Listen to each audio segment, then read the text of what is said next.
Olá, alunos, bem-vindos à nossa aula. Hoje nós vamos estudar sobre o ambiente aquático e a região costeira. Vamos lá agora estudar sobre a zona costeira. O Brasil, como a gente sabe, tem um extenso litoral que vai desde do estado do Amapá, aqui, até ao Rio Grande do Sul. Então, uma grande área costeira, né? Banhado pelo Oceano Atlântico. Na costa brasileira, são realizadas a pesca, o turismo e a extração de petróleo, entre outras atividades, como nós sabemos. A zona costeira, o que é a zona costeira? Ela é uma região de transição entre a terra e o ambiente aquático. Então, se a gente voltar aqui, nós temos o limite do ambiente terrestre e a região do mar, né, do Oceano Atlântico. Então, é a transição entre o mar e o ambiente terrestre. Grande parte dos ecossistemas dessa área, como os manguezais, é aterrada para o estabelecimento de construções ou está ameaçada por derramamento de petróleo, pesca sem controle, exploração de madeira e lançamento de produtos e resíduos industriais. Então, a zona costeira, ela vem sofrendo com essa degradação, principalmente os ecossistemas que fazem parte dessa zona costeira, como os manguezais.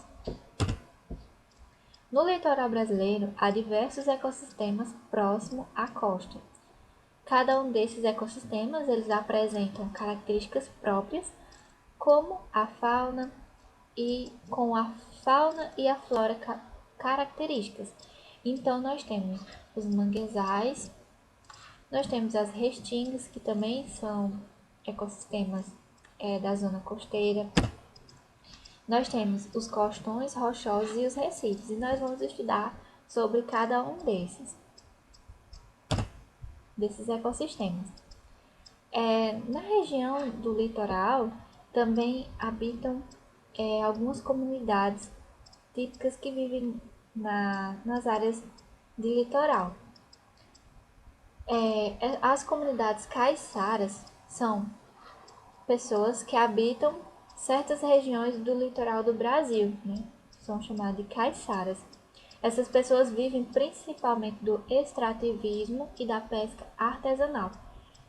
E elas utilizam muitos recursos naturais da região para a produção das suas próprias casas, para a produção de canoas e entre outras coisas. Além disso, né, as comunidades caiçaras, elas trazem bastante da cultura de outras culturas, né, de outras áreas, como por exemplo os índios, os portugueses. Então são pessoas que têm descendências e ainda vêm praticando culturas desses outros países.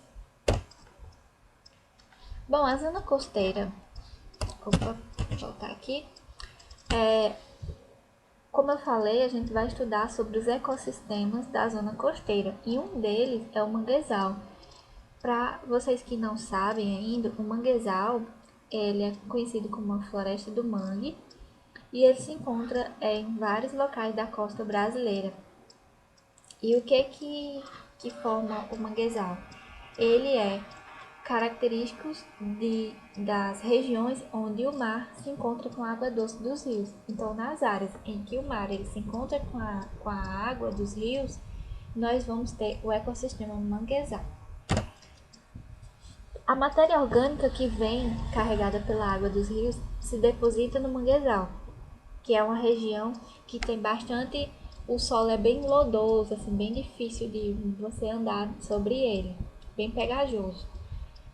É uma região que vive sempre alagada por uma mistura de água doce e de água salgada, que nós conhecemos como água salobra. E também o manguezal ele não é tão arejado, ou seja, não tem muito oxigênio nessa área. Essas condições vão limitar o desenvolvimento da vegetação, que é pouco diversificada. Então, no manguezal, as plantas não são tão diversificadas, né? Justamente porque lá o solo não é muito oxigenado, então isso dificulta a presença do surgimento de plantas. Mas para sobreviver nesses ambientes, muitas plantas elas têm algumas adaptações, como por exemplo, as plantas elas possuem adaptações como ramificações do caule. Então são plantas que têm bastante ramificação que ajuda na sustentação dessa planta, uma vez que lá, como o solo é lodoso, é difícil essa planta se sustentar, né? Que é algo bem maleável. E as raízes, elas também são bastante ramificadas e elas são conhecidas como pneumatófitos. E eu vou mostrar uma imagem aqui para vocês verem como que elas são. Diferente do que ocorre com a maioria das raízes, os pneumatóforos afloram do solo e facilitam a absorção do oxigênio. Então, para essas plantas conseguirem sobreviver nesse ambiente, o que elas fazem? As raízes delas sobem para o solo, né? Ficam expostas no solo. Isso é melhor para elas conseguirem absorver o oxigênio. No manguezal, um ecossistema que é muito importante porque muitas espécies vão para esse local para poder se reproduzir. Neles vivem diversos invertebrados, como os poliquetas, que são animais invertebrados que apresentam bastante cerdas, né, para se locomover. Nós temos moluscos, caranguejos e muitos vertebrados, como peixes, aves, répteis e mamíferos. Então, no manguezal, tem bastante peixes que vão lá se reproduzir, certo? Então, como eu falei, várias espécies elas se reproduzem, né? Várias espécies de peixes se reproduzem nos manguezais. Outros animais vão para esse local para busca de alimentos, né? Como as gaivotas que vão lá que vão se alimentar através dos peixes, as garças, os socós, urubus, jacarés e mamíferos como os guaxinins e as lontras, que são esses animais aqui,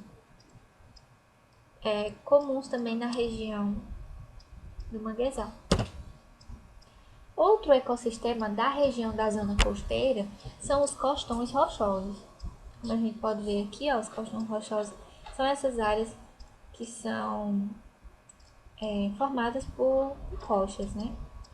São ambientes costeiros formados sobre rochas à beira do mar, ou seja, é um ecossistema que está na transição entre o meio aquático e o meio terrestre.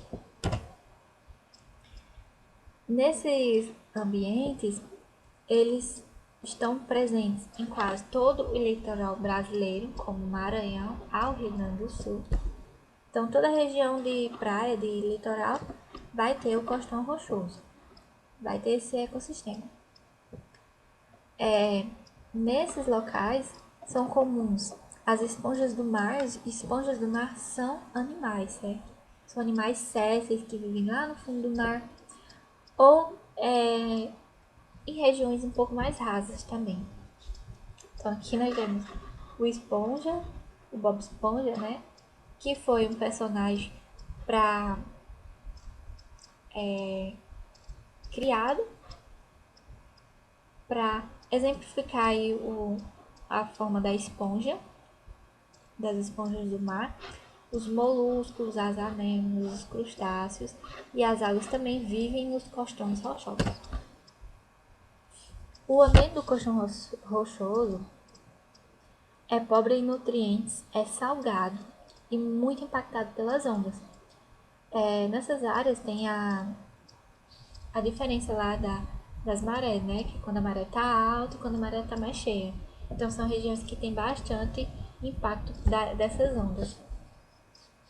A variação do nível da maré expõe parte das rochas ao ambiente seco 2 vezes ao dia e alguns organismos apresentam adaptações que ajudam na fixação ao substrato, ou seja, a rocha, e diminuir a perda de água. Muitos organismos vivem nessa região, como os mexilhões, que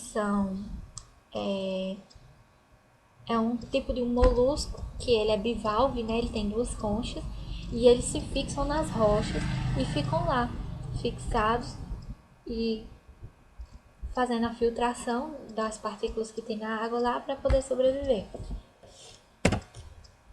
Outro ecossistema que nós temos na região do litoral são as restingas. As restingas são áreas que são próximas ao mar e são habitadas por plantas de porte pequeno. E as dunas são os montes de areia, né, que são acumulados e movimentados pela ação do vento. Na restinga, há uma vegetação rasteira com arbustos. Os arbustos são plantas que medem cerca de até 3 a 4 metros e são plantas que elas não têm tanta lignina. A lignina é uma substância, uma molécula que ela vai dar resistência aos troncos das árvores. Os arbustos geralmente são finos, são pequenos, então é um tipo de vegetação que vive na restinga. E em certas regiões encontramos algumas árvores. Poucas gramíneas e plantas rasteiras, como cipó de flores, conseguem viver nas dunas. As raízes dessas plantas muitas vezes impedem que a areia ao redor seja levada pelo vento, ou seja,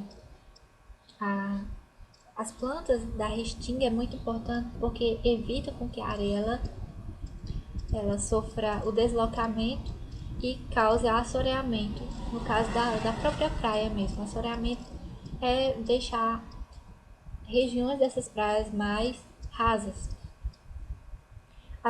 A vegetação está adaptada, né, ao solo arenoso de baixa fertilidade e elevada salinidade, né, muito sais presentes nessas devido à água do mar. As árvores de maior porte são encontradas nos pontos mais distantes do mar. Nas restingas é comum aparecer as aves, algumas migratórias, né, que migram de um local para o outro, outras permanentes como as garças, as gaivotas e os mamíferos como a queixada. Há também os caranguejos, lagartos, tartarugas marinhas que fazem desova na restinga. Então aqui, ó, uma imagem. Vocês forem ou já foram algumas vezes, vão observar que tem, né, umas plantas baixinhas, rasteiras, que é essa região que nós chamamos de restinga. Bom, as dunas e restingas, elas vêm sendo cada vez mais utilizadas para a construção de moradias, então está tendo essa perda dessas restingas por conta das construções. E com isso, né, fica mais expostas à erosão pelas ondas do mar. Ou seja, no transporte dessa areia de um lugar para o outro, provocando a migração ou a extinção de espécies e perda de habitat, porque mesmo sendo uma região que são habitadas plantas rasteiras, né, poucas espécies de plantas, mas mesmo assim nesses locais existem muitas espécies que, principalmente de plantas e de alguns animais, que vêm para esse local para poder se reproduzir. Então, com a perda da restinga também tem muita perda do próprio habitat de alguns animais, certo? Então, pessoal, essa foi a aula de hoje. Espero que vocês tenham entendido e até a próxima aula.